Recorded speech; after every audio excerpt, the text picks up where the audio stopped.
이 건물을 지을 때 기초를 어떻게 했는지 보신 분들은 이 건물이 얼마나 튼튼한지 알게 될 것입니다. 모래 위에 지은 집이라는 말씀도 하시는데, 모래 위에 아무리 집을 견고하게 짓더라도 바람이 부든지 비가 나든지 창수가 터지면은 그 집은 무너진다 그랬어요. 그러나 기초가 견고하면은 그 집은 무너지지 않는다. 예수님 말씀을 하셨습니다.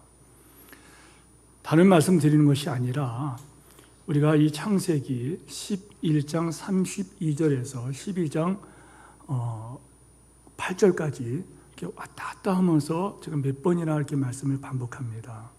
그것은 우리의 신앙의 근본을 다시 한번 돌아보자는 것입니다. 우리의 신앙이 이 기초가 잘 돼 있는지, 우리의 신앙이 지금 견고한지, 굉장히 신앙이 좋은 것 같은데 하루아침에 사건 앞에 무너져 버리고 어떤 상황 속에 떨어지면은 그 신앙이 가짜라는 것이 드러난 것을 많이 봤기 때문에 이 더위에 우리의 믿음을 다시 한번 점검하고자 기도 중에 이와 같이 믿음에 대한 말씀을 다시 드리게 되는 것입니다. 여러분, 창세기 12장 31절에서 12장 5절까지 다시 말하면 여러분, 창세기 1장에서 11장까지의 내용과 12장에서 50장까지 내용으로 이 창세기는 두 부분으로 이렇게 나눠집니다. 큰 주제가 두 주제가 됩니다. 특별히 11장 끝과 12장 앞부분은 이렇게 연결이 되면서 두 사건이 서로 해석을 하게 됩니다. 그래서 우리가 이 11장 31절에서 12장 5절까지 이 말씀을 우리에게 하고자 하시는 그 말씀, 다시 말하면 이 성경의 저자이신 하나님께서 우리에게 말씀하고자 하시는 그 내용을 우리가 아는 것은 참 중요하다는 거예요. 그래서 이 말씀을 다시 증거하며 결론은 뭐냐면, 새 일을 행하시는 분이니 하나님은 새 일을 행하신다 그랬어요. 그러니 우리는 앞으로 나가야 된다. 믿음으로 나가야 된다. 결론은 이런 결론을 짓고 가는 것입니다. 여러분이 아시는 것처럼 범죄한 인간들은 하나님처럼 되고 싶어 합니다. 하나님처럼 되고 싶어 하는 것이 범죄한 인간들의 여러분 양태입니다. 열매라는 거예요. 그래서 그 사람이 하나님과 같이 되고자 하느냐, 하나님처럼 되고자 하느냐, 아니면 하나님을 영화롭게 하고 싶으냐, 하나님을 기쁘게 하고 싶으냐, 나를 기쁘게 하고 싶으냐, 삶의 목적이 하나님을 위하여 사는 거냐, 나를 위하여 사는 거냐, 이 두 가지로 나눠지는데 범죄한 인간들의 모습은 바로 이거라는 거예요. 하나님처럼 되고 싶어요. 하나님 같이 되고 싶어요. 이건 결국에 뭐냐면 자기가 하나님이라고 착각하면서 사는 거예요. 그 시도는 뭐냐면은 자꾸만 하나님께 도전하는 거예요. 자기 소견에 옳은 대로 행하는 거예요. 그래서 여러분, 선악과 사건, 그리고 대홍수 사건, 그리고 우리가 아는 여러분 이 바벨탑 사건, 이 바벨이라고 하는 말은 히브리어 원래 그 뜻은 혼돈이라는 말이에요. 여러분 생각해 보세요. 혼돈스럽다는 이런 표현. 혼돈을 떠나지 않으면은 거기는 행복이 없어요. 혼돈을 떠나지 않으면은 여러분 거기에는 소망이 없어요. 가정이 혼란스러워요. 가정이 혼동스러워요. 남편이 자기 할 일을 하지 않아요. 아내가 자기 자리를 지키지 않아요. 자식이 그 자리에 머물지 않아요. 여러분 그 가정이 뭐가 되겠습니까? 하나님을 떠난 인간들이 그 삶의 모습은 한마디로 혼돈이라는 거예요. 11장 10절에서 셈의 족보가 나옵니다. 27절까지 이어지는 이 셈의 족보 가운데 27절부터는 데라의 족보가 소개됩니다. 선악과 사건, 대홍수 사건, 바벨탑 사건. 이 사건은 흩어짐을 면하는 사람들, 하나님을 떠난 사람들, 하나님같이 되고자 하는 사람들이 자기 소견에 옳은 대로 행한 결과가 바로 이거였다는 것을 말씀드렸는데, 이 결과는 뭐냐? 그들은 혼돈과 혼란, 그러는 불행이었습니다. 근데 그것과 달리 하나님의 택하신 받은 백성들의 족보를 보면은 하나님 명령을 따라갑니다. 하나님 말씀을 순종해 갑니다. 그리고 그들은 생육하고 질서 있게 생육하고 그들은 창대하게 번영하는 것을 성경이 보여줍니다. 그 이어지는 그 셈의 족속 가운데 그 후손인 데라의 이 족보, 이 데라의 족보의 마지막에 아브라함이 등장하는 것이 성경의 내용입니다. 여러분, 감사한 것은 하나님께서 이 아브라함을 등장시키며, 다시 한번 하나님께서 아브라함을 찾아가시면서 아브라함을 이제 역사의 무대에 등장하게 되는데, 이것은 뭔 말하냐면은 창세기 15장에서 말씀하신 하나님께서 여인의 후손을 거론하시는데, 다시 말하면 하나님의 약속이 바벨에서의 혼돈과 흩어진 가운데서도 하나님의 그 약속은 백성을 버리지 않겠다, 인류를 포기하지 않겠다, 인류를 구원하겠다는 하나님의 이 약속은 하나님 자기 열정과 자기 약속을 하나님께서 이루어간다는 이 사실을 보면서 우리는 큰 위로와 도전을 받게 된다, 격려를 받게 된다는 거예요. 자, 다시 한편 우리가 이 본문을 관찰하면서 확인한 사실은 이미 말씀드린 몇 가지 내용 중에 다시 확인합니다. 아브라함을 우리가 귀하게 보죠. 이스라엘 백성들에게는 아브라함 믿음의 조상이요, 그리고 우리들에게는 믿음의 조상이에요. 이 대단한 사람이 실상 어떻게 출발하냐면, 아브라함은 여러분 아무것도 안 해요. 믿음의 세계 볼 때는 이 사람은 낯생이라는 거예요. 이 사람 믿음의 사람이 아니었어요. 우상 숭배자였습니다. 성경은 그것을 감추지 않아요. 요즘 말하면 모태신앙이 아니었다는 거예요. 어려서부터 하나님 믿은 사람도 아니고 착한 사람도 선한 사람도 아니에요. 하나님께 죄인이었을 뿐이었다는 거예요. 그리고 가족의 영향이죠. 온 가족이, 그 집안 자체가, 여러분 데라라는 이 말 표현 자체가 히브리어 뜻은 뭐냐면 달, 이러면 달, 우리 월신 뜻입니다. 월. 그러니까 우상 숭배였다는 거예요. 우상 숭배자. 그리고 그 아브라함이라는 이 사람도 역시 여러분 우상 숭배를 했던 사람이었다는 거예요. 그런데 여러분 오늘날 하나님께서 아브라함에게 찾아와서 말씀하시죠. 믿음의 출발은 하나님으로부터 시작되는 거예요. 하나님이 찾아오시고 하나님께서 말씀하실 때에 거기서 그 말씀하시면 아멘, 그리고 말씀을 따라갈 때에 말씀드린 것처럼 우리에게는 믿음이 잉태되는 거예요. 믿음의 씨가 뿌려진 거예요. 여러분 말씀을 아멘 하시기 바랍니다. 내가 너에게 전한 이 말을 너희가 사람의 말로 듣지 아니하고 하나님 말씀으로 너희가 들음이니 그 말씀이 너희 속에서 역사하느니라. 그 말씀이 너희 속에서 일하느니라. 믿음은 그렇게 잉태되고 믿음은 순종함으로 자라고 순종하는 것만큼 믿음은 자란다는 거예요. 믿음이 자랐다는 다른 표현은 변했다는 거예요. 그래서 당신 많이 변했어요. 당신 많이 변했어요. 당신 믿음이 많이 자랐어요. 이 말은 동일한 말이에요. 그리고 로마서 1장에 보면은 로마서 또 16장에 보면은 똑같은 표현에 나오는 두 구절이 있어요. 그것은 뭐냐면은 내가 이방인을 믿어 순종케 하려고, 안 믿는 사람을 믿어 순종. 믿음은 순종이라는 거예요. 믿게 한다는 것은 하나님께 순종하게 한다는 거예요. 이것이 바로 믿음을 규정합니다. 그리고 하나님께서 아브라함을 찾아오셨다는 것, 아브라함이 요청한 것이 아니에요. 또 아브라함에게 그런 의가 있던 것도 아니에요. 아브라함에게 선함이 있던 것도 아니에요. 아브라함이 남다른 특출한 것이 있어서 찾아온 것이 아니라는 전적인 하나님의 은혜였다는, 은혜라는 이 단어를 이해하면은 여러분 신앙은 여러분이 크게 성장한 분이에요. 이 은혜라는 말은 받을 자격이 없는데 베푸시는 하나님의 선물, 하나님의 사랑을 은혜라고 그래요.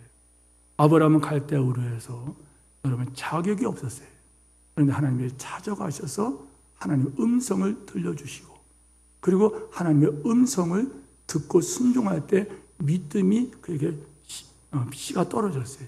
믿음이 그 안에 들어가게 됐어요. 믿음의 사람이 되었다는 거예요.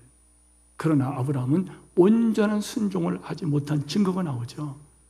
그가 하나님 말씀을 듣고 나왔는데 네 친척, 네 본토 친척 아베 집을 떠나 내가 네게 지시하는 땅으로 가라 말씀하시는데 아브라함은 순종은 하되 온전한 순종을 안 하죠. 데려와. 그리고 온 가족이 함께 나와버려요. 그런데 그것 때문에 하란에서 그는 머물게 돼요.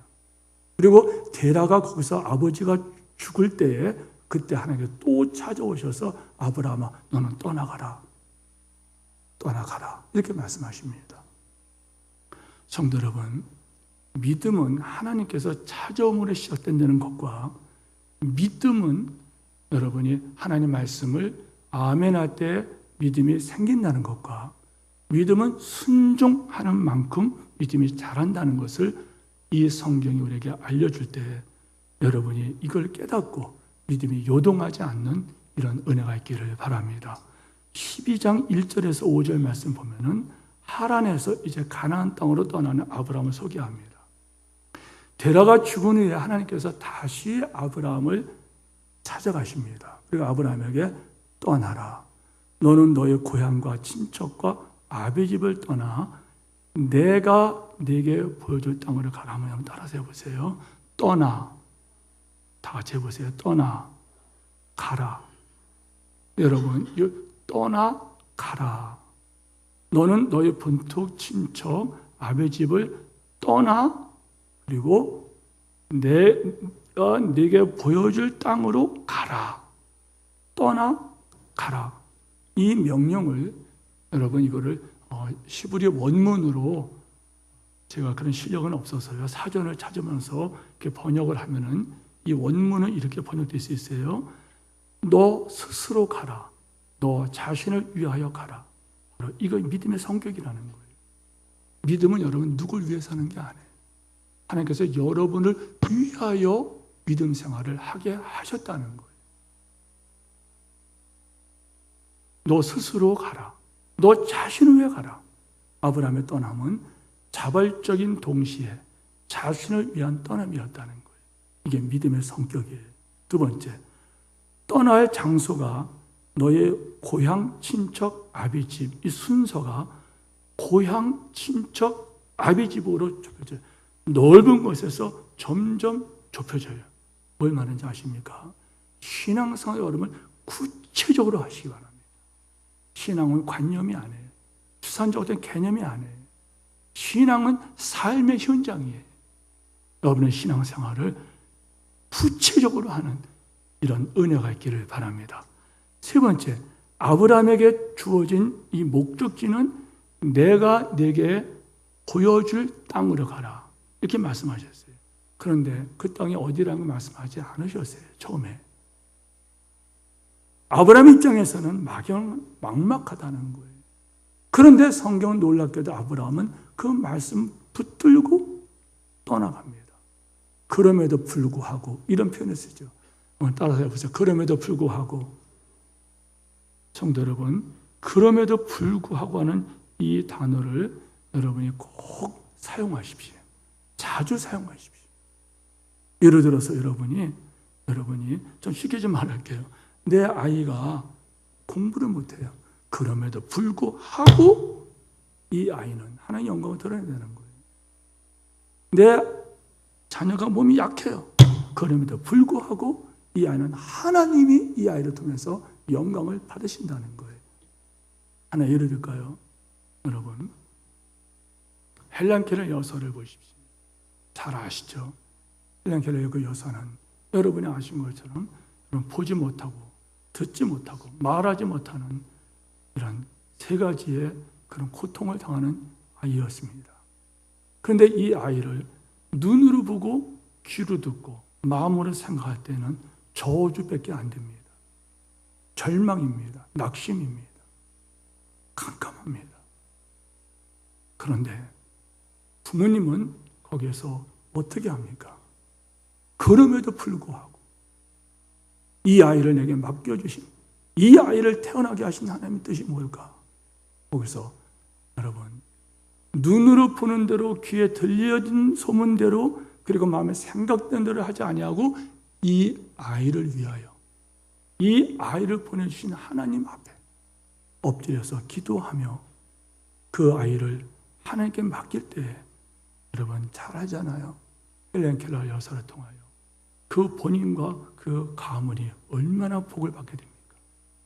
사랑하는 성도 여러분, 그럼에도 불구하고 여러분의 생애 경영되기를 축복합니다. 여러분의 지금 아픔이 있습니까? 두려움이 있습니까? 앞에다가 항상 그 말을 붙이세요. 그럼에도 불구하고 이 말을 기억하고 사십시오. 하나님께서는 떠날 때에 세 가지를 약속을 주십니다. 큰 나라, 민족을 만들어 주겠다. 큰 나라를 만들어 주겠다. 많은 자손의 아브라함에게 태어나겠다는 거예요. 그러나 이 과정을 알고 있잖아요. 아브라함은 75세요. 나이가 점점 늙어져요. 사라도 늙었어요. 그런데 여러분, 아기가 태어난다는 거예요.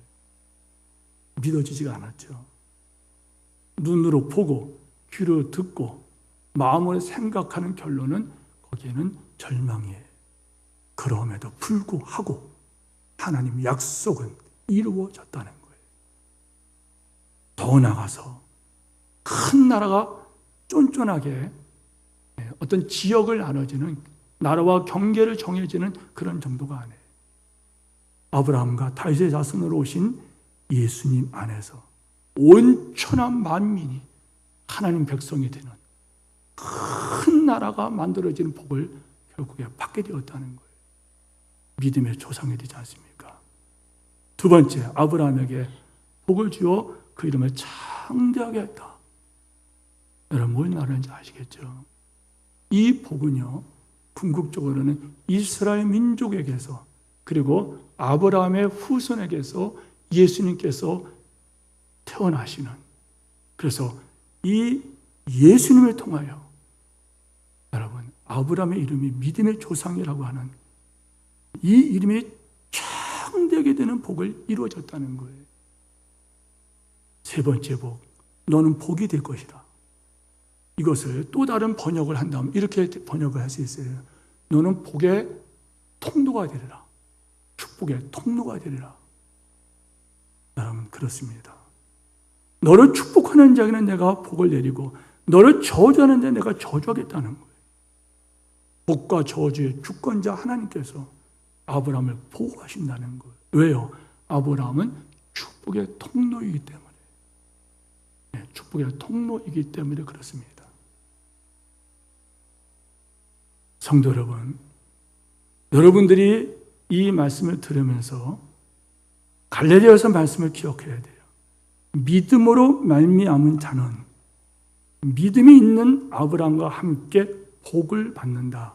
이 말은 여러분과 제가 하나님의 축복의 통로라는 사실을 아멘 하시기를 축복합니다. 여러분, 이 감동이 없나 봐요. 알겠습니다. 여러분 좋아하는 돈으로 얘기할게요. 물주라는 거, 물주. 알겠습니까? 만약에 이 사람이 나에게 축복의 통로예요. 내가 몸이 약하면 이 사람이 나를 건강케 해줄, 이 사람이 해주겠다는 거예요. 내가 돈이 없어, 이 사람이 돈을 주겠다는 거예요. 네. 내가 필요한 모든 것, 내 모든 것, 이 사람 때문에 나는 복을 받는다는 거예요. 네. 여러분이 누구냐? 여러분 바로 이 사람이라는 거예요. 축복의 통로라는 거예요. 그러거나 말거나 예배가 빨리 끝났으면 네, 알고 있기 때문에 또 갑니다. 4절 말씀 다시 보세요. 4절 말씀 다 함께 읽을까요? 시작. 이에 아브라함이 여호와의 말씀을 따라갔고 롯도 그와 함께 갔으며.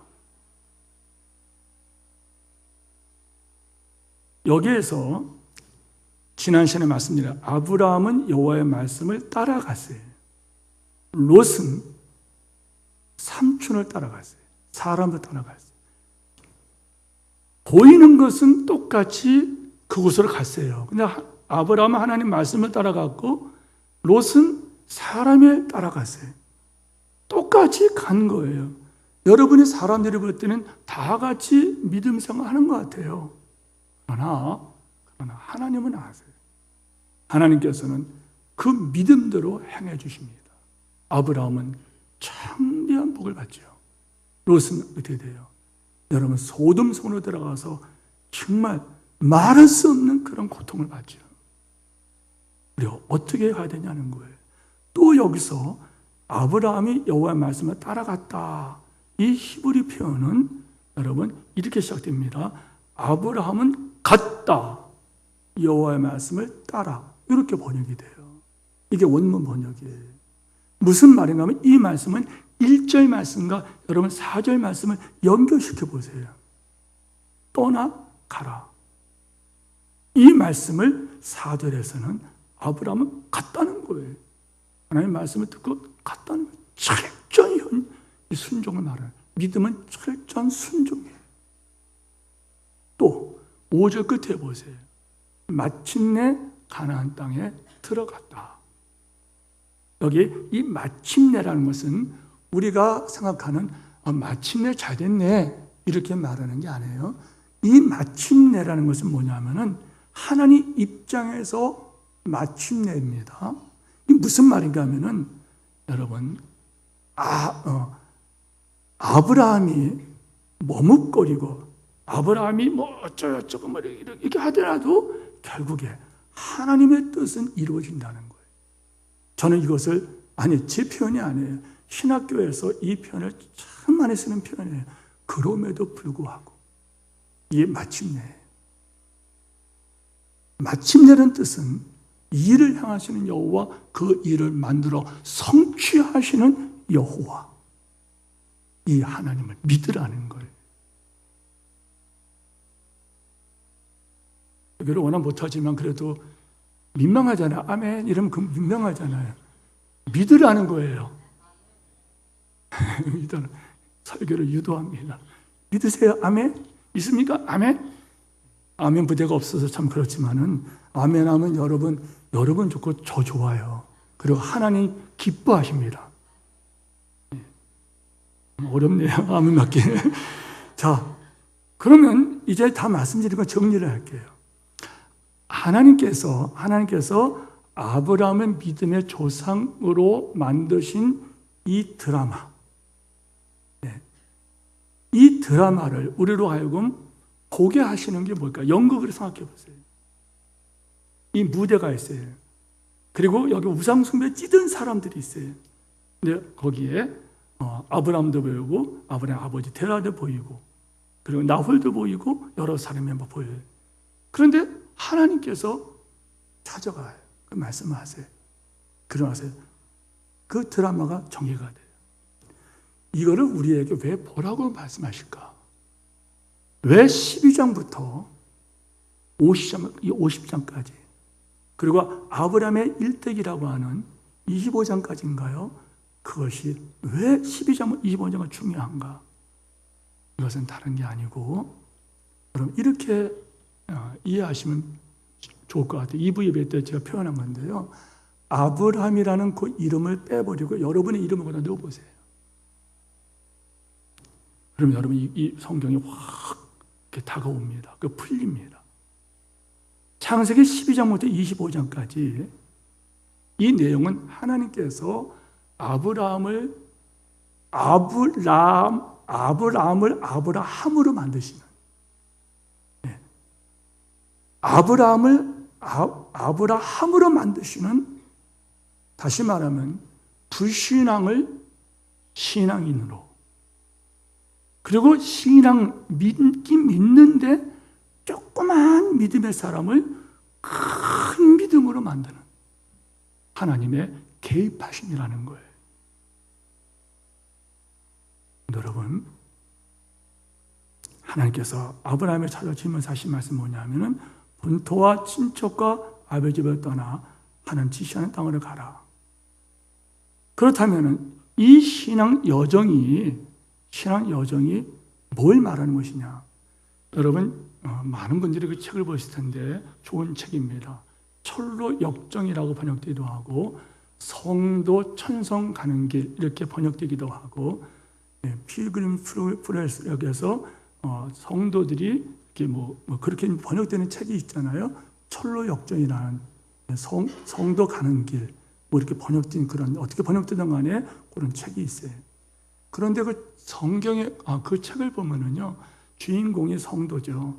성도가 어느 날 경고를 받아요. 이 성은 망할 것이다. 이 성은 무너진다. 그런데 사람들은 그 말을 다 고슴치는 거예요. 사람들이 다 일상에 빠져 있어요. 근데 이분은 너무너무 초조한 거예요. 그래서 떠나자. 그런데 안 떠나요. 이 사람이 떠나죠. 떠나는 길에 수많은 환경을 만나요. 갔는데 위험한 일을 만나요. 근데 반드시 누가 도와줘요. 거서 또 딴 길로, 잘못된 길로 갔어요.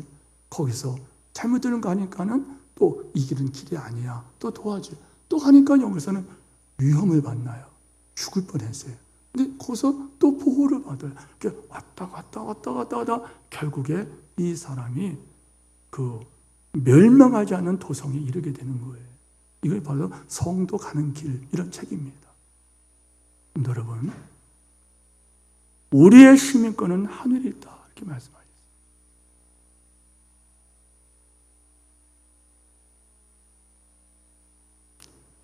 여러분의 시민권, 저의 시민권, 우리는 하늘나라 시민권자들이에요. 다른 얘기예요.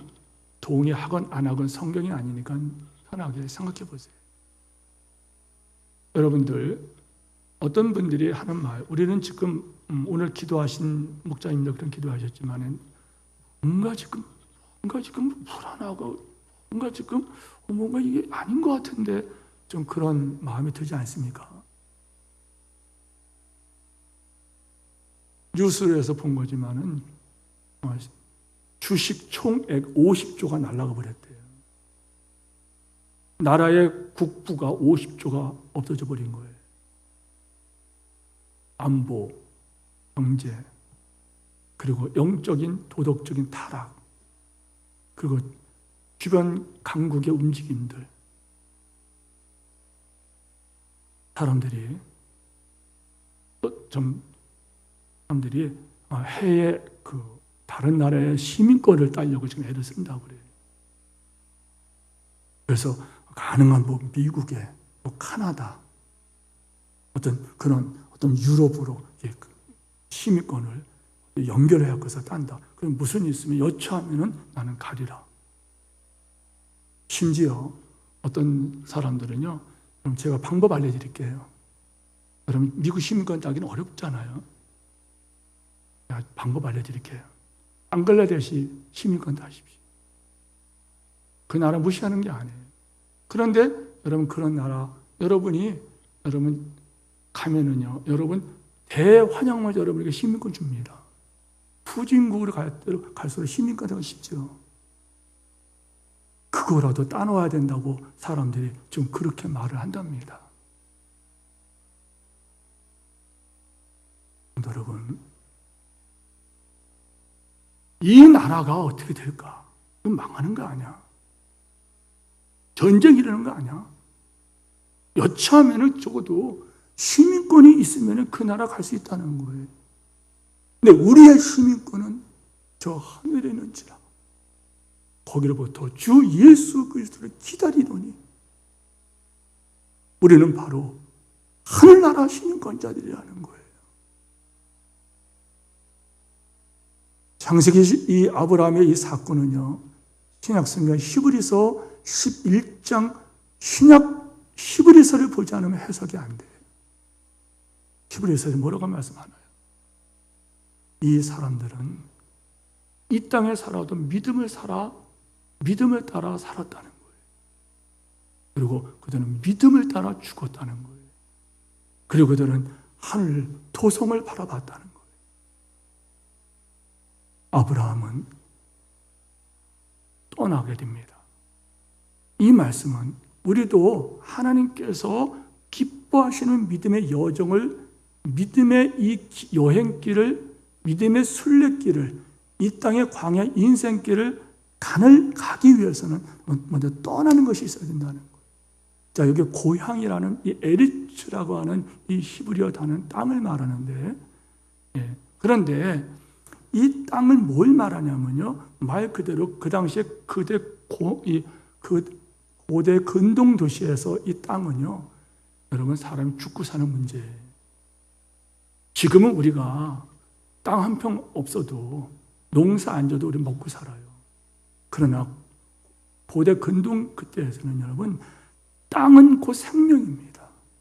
근데 뭐라 그랬어요 지금? 고향? 이 말은 고향을 말하는 게 아니라 땅을 말하는 거예요. 에르츠라는 히브리어 단어는 땅을 말하는 거예요. 뭘 말하는 거예요? 생존의 근거를 떠나라는 거예요. 그거 아니면 죽겠다 하는 그거 떠나보라는 거예요. 너 죽지 않는다는 거예요. 왜? 내가 있다는 거예요. 두 번째, 하나님을 떠나라고 하신 친척과 아버지도 마찬가지예요.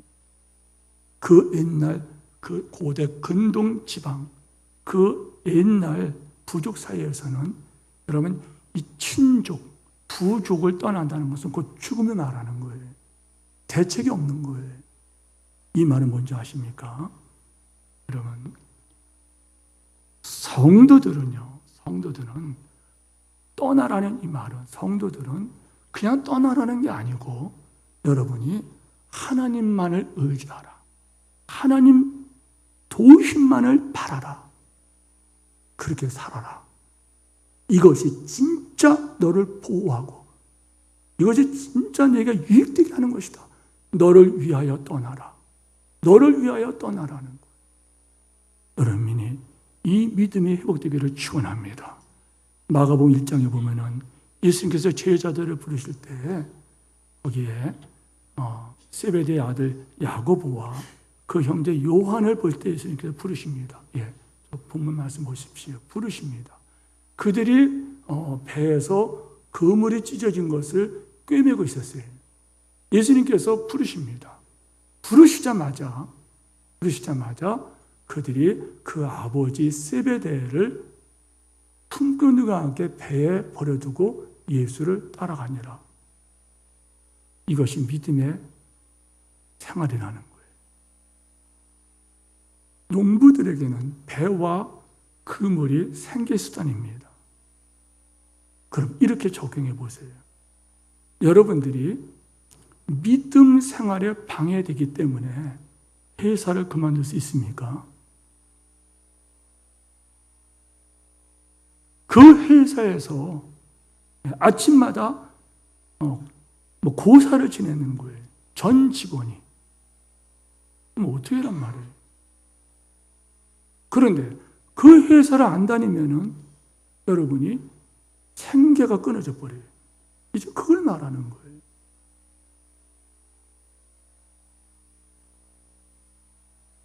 어부에게는 배와 그물이 생계수단이에요. 아버지는 가족이죠. 어떻게 떠날 수 있냐는 거예요. 그러나 기억하십시오. 떠나라는 이 말씀은 네 본토 친척 아버지 집을 떠나라는 것은요. 이 말에서 우리는 이렇게 신앙생활을 정리할 수가 있어요. 예수님을 따른 제자들의 행동은 따라가시 바랍니다. 버림과 이 버린다는 거예요. 따라가서 하세요. 버림과 따름이라는 거예요.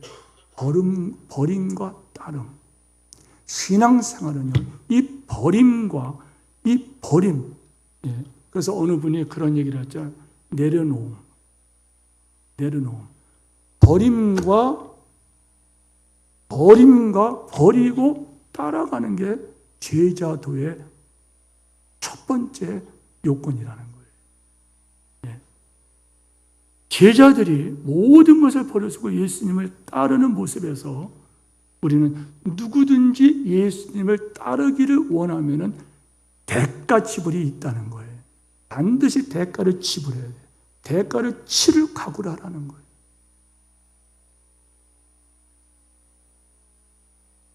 대가를 치러야 됩니다. 더 쉽게 말씀드릴게요. 대가를 치르지 않으면 주님을 따라갈 수가 없어요. 아브라함에게는 엄청난 대가를 치르고 이 길을 갔어요. 제자들은 엄청난 대가를 치르고 이 길을 갔어요. 예수님께서 나를 따르려고 한다면 자기 십자가를 지고 자기를 부인하고 네 생각에 네 속에는 옳은 대로 행하는 그 모든 것을 내려놓고 너는 나를 따르라. 자기 십자가를 따르라. 이 말은 뭐냐면요, 희생입니다. 희생. 주님을 위하여 떠난다는 이 결단은 결국에 희생이라는 것으로 나타나는 거예요. 우리 교회에서 말하죠요. 네. 희생이 있는 섬김. 희생에 빠진 섬김으로 나타나는 것은 이것은 취미생활이다. 희생. 대가 지불. 대가 지불하는 거예요. 대가 지불이 아닌 것은 가짜라는 거예요. 당신 말이 옳습니다만은 보시다시피 나는 고기 잡아야지. 고기 잡기 위해서 거물을 키워야지. 그리고 아버지가 계신데 내가 어떻게 따라갑니까? 그 말은 동의합니다만은 따라가지 못하겠다. 뭔가 이상하지 않습니까? 이 말씀들은 여러분이 지금 버릴 것이 무엇인지 버리지 않으면 따라갈 수 없다는 거예요. 누가복음 14장의 말씀을 여러분이 다시 한번 제가 소개하겠습니다. 여러분에게 이와 같이 너희 중 누구든지 자기의 모든 소유를 버리지 아니하면 능 내 제자가 되지 못하리라. 여러분, 이 무슨 말일까요? 신앙생활은 거기서 떠나는 훈련입니다. 신앙생활은 거기서 떠나는 훈련이에요. 이거 놓치면 죽는 줄 알아요. 이거 놓치면 죽는 줄 알아요. 이게 뭘까요? 본토 친척 아비집이라고 말씀한 그거예요. 이게 뭘까요? 여러분, 재물입니다. 이게 뭘까요? 인간관계입니다. 이게 뭘까요? 여러분 갖고 있는 어떤 권력이에요. 줄을 말하는 거예요. 이거 놓으면 죽는 줄 알아요. 그러나 그거를 놓고 가야 돼요. 거기서 떠나는 훈련이 신앙생활에. 예를 들게요, 여러분. 돈으로 말하면 쉬워요. 그래서 헌금을 말할게요. 헌금을 드리는 이유가 뭐예요? 11조를 하라 말씀하시죠. 왜 11조를 하라니까요?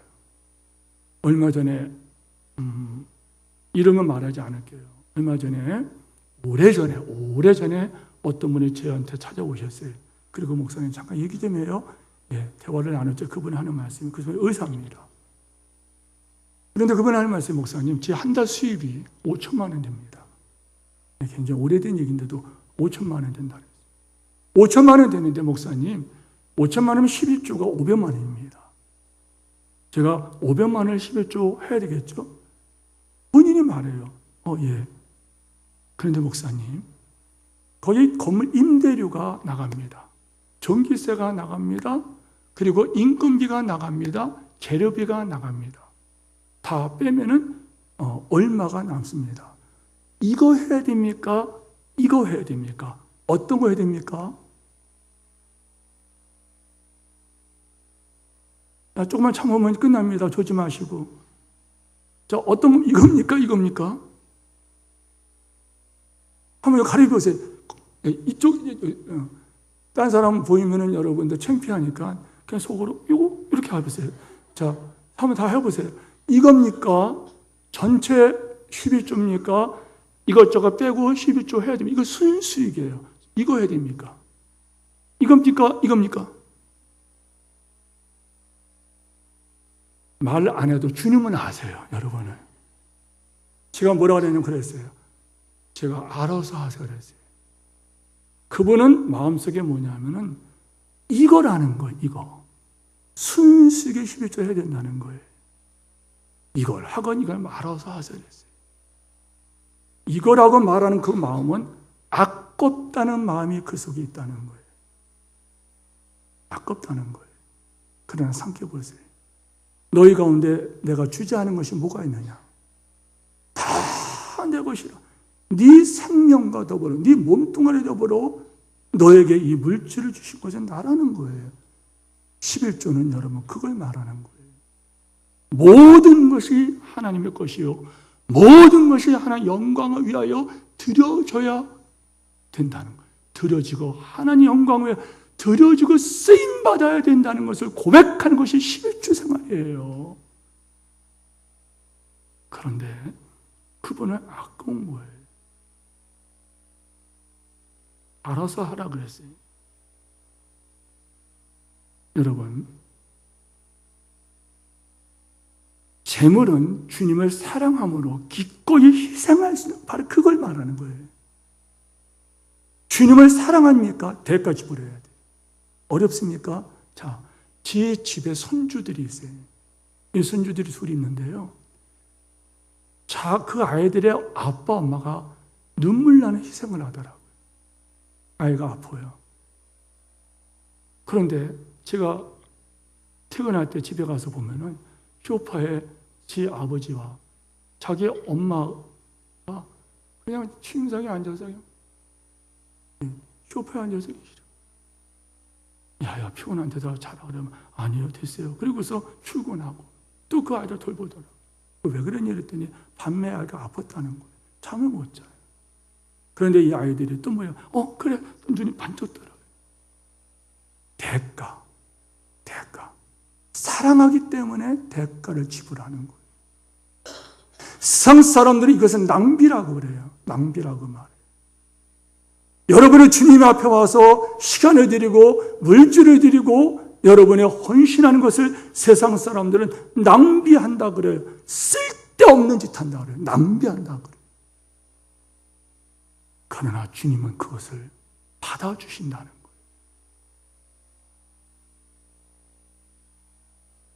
주 예수 말씀하시기를 나를 따르고는 자기를 부인하고 자기를 십자가를 지고 나를 따를 것이라.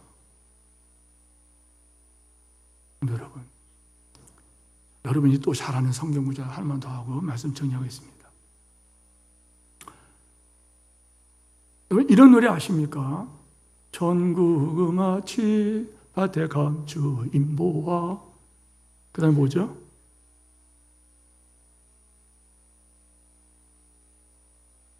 네, 저겁니다. 천국을 마치 밭에 감추인 보화. 그 보화를 발견한 사람은 집 팔고 못 팔고 세 번째 냉장고 팔고 그 밭을 산다고 하는 그런 노래 아시죠 여러분? 네, 제 꼬맹이들이 그 노래를 너무 좋아해요. 그것만 들어주면 좋아서 막 춤을 춰요. 성령이 충만하구나 쟤들이. 아니면 뭘 모르고 치는 애들이고. 그런데 그 노래를 볼 때마다 저는 많은 생각을 해요.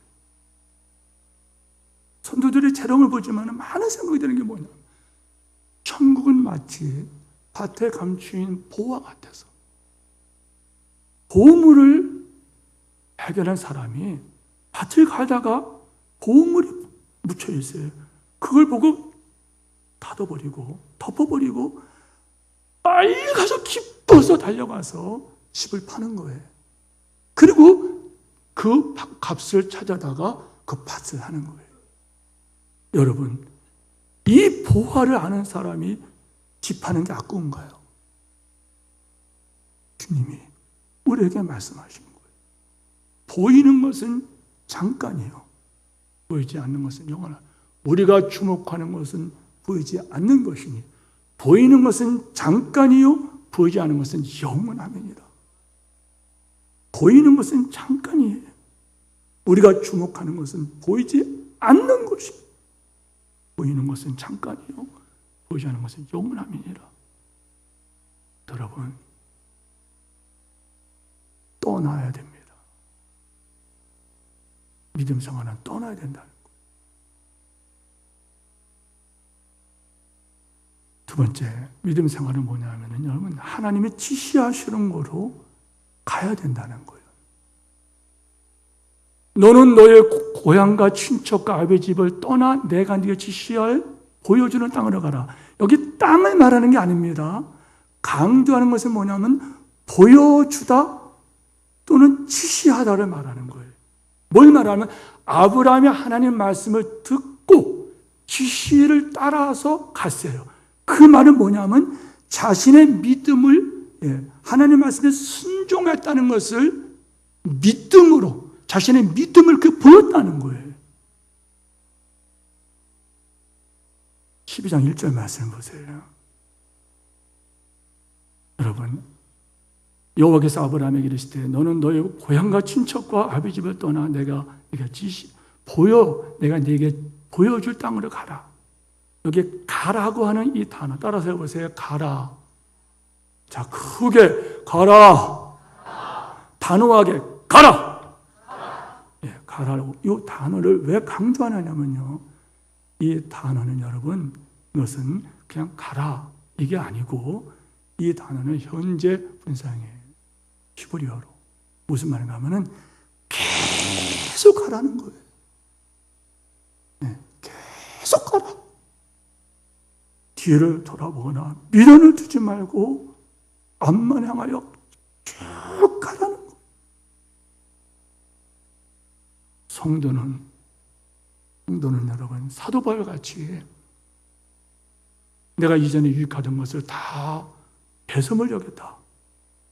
내가 내 주 예수 그리스도를 아는 지식이 너무 고상하여 이전에 내가 붙잡던 거 다 배설물같이 버렸다. 배설물 똥오줌같이 버렸다는 거예요. 그렇습니다. 신앙의 걸림돌이 뭐냐는 거예요. 데라가 신앙의 걸림돌이었죠. 가야 되는데 데라 때문에 못 가요. 오늘 데라가 뭐냐는 거예요. 오늘 데라가 뭡니까? 데라가 죽자마자 하나님께서는 또 찾아오셔서 떠날 것을 말씀하세요. 여러분, 말씀을 맺으면서 우리가 가다가 넘어지고 넘으면 괜찮아요. 왜요? 7번 넘어지면 8번 읽어주시기 때문에 그래요. 그래서 선지자 이사야는 이런 말을 했어요. 43장 말씀인데요. 너희는 이전 일을 기억하지 말며 옛날 일을 생각하지 말라. 저기 같이 읽겠습니다. 시작. 너희는 이전 일을 기억하지 말라. 옛적 일을 생각하지 말라. 보라, 내가 새 일을 행하리니 이제 나타날 것이라. 아멘. 보라. 내가 새 일을 시작하리. 내가 새 일을 시작하겠다는 거예요. 그것은 뭐 같아요? 여러분, 그것을 아주 못하냐. 반드시 내가 광야의 길을 사막에 강을 내겠다. 광야에 무슨 길이 있습니까? 사막에 무슨 강이 만들어집니까? 내가 하겠다는 거예요. 그러니 새해를 향하시는 하나님 붙잡고 여러분, 뭐 좋은 일이라고 과거에 실수하고 범죄한 것, 소뼈다귀 우려먹는 것처럼, 사악을 우려먹는 것처럼 그 얘기 또 하고 그래서 자꾸만 자기 학습을 시켜갖고서 사탄에게 정죄받습니까? 버리십시오. 버리세요. 과거의 실수, 죄악에 연연하지 마세요. 과거에 여러분 성공한 것도 여러분 그만 내려놓으세요. 그리고 여러분 가라. 계속 가세요. 에녹같이 하나님 만난 이후에는 그 생애가 하나님과 동행합니다. 아브라함같이 떠나갑니다. 여호수아 같이 그는 말씀을 붙들고 가고 나중에 그런 말 하죠. 나와 우리 가족은 여호와를 섬기겠다. 그리고 예수님의 제자같이 버려두고 대가를 지불하겠다는 거예요. 그리고 가십시오. 구원으로 부르시면 사역으로 부르시면 여러분들은 구원받은 사람이기 때문에 이제는 여러분이 주 앞에 드려지고 쓰임받아야 돼요. 이럴 때 주님께서 보라 내가 새 일을 행하리니 아멘하고 갈 때 여러분이 찬송할 줄 믿습니다. 한번 마지막 한 번 더 따라해 보세요. 그럼에도 불구하고 설교 다 잊어먹더라도 그럼에도 불구하고 이 맘을 기억하고 일어나시기를 축원합니다.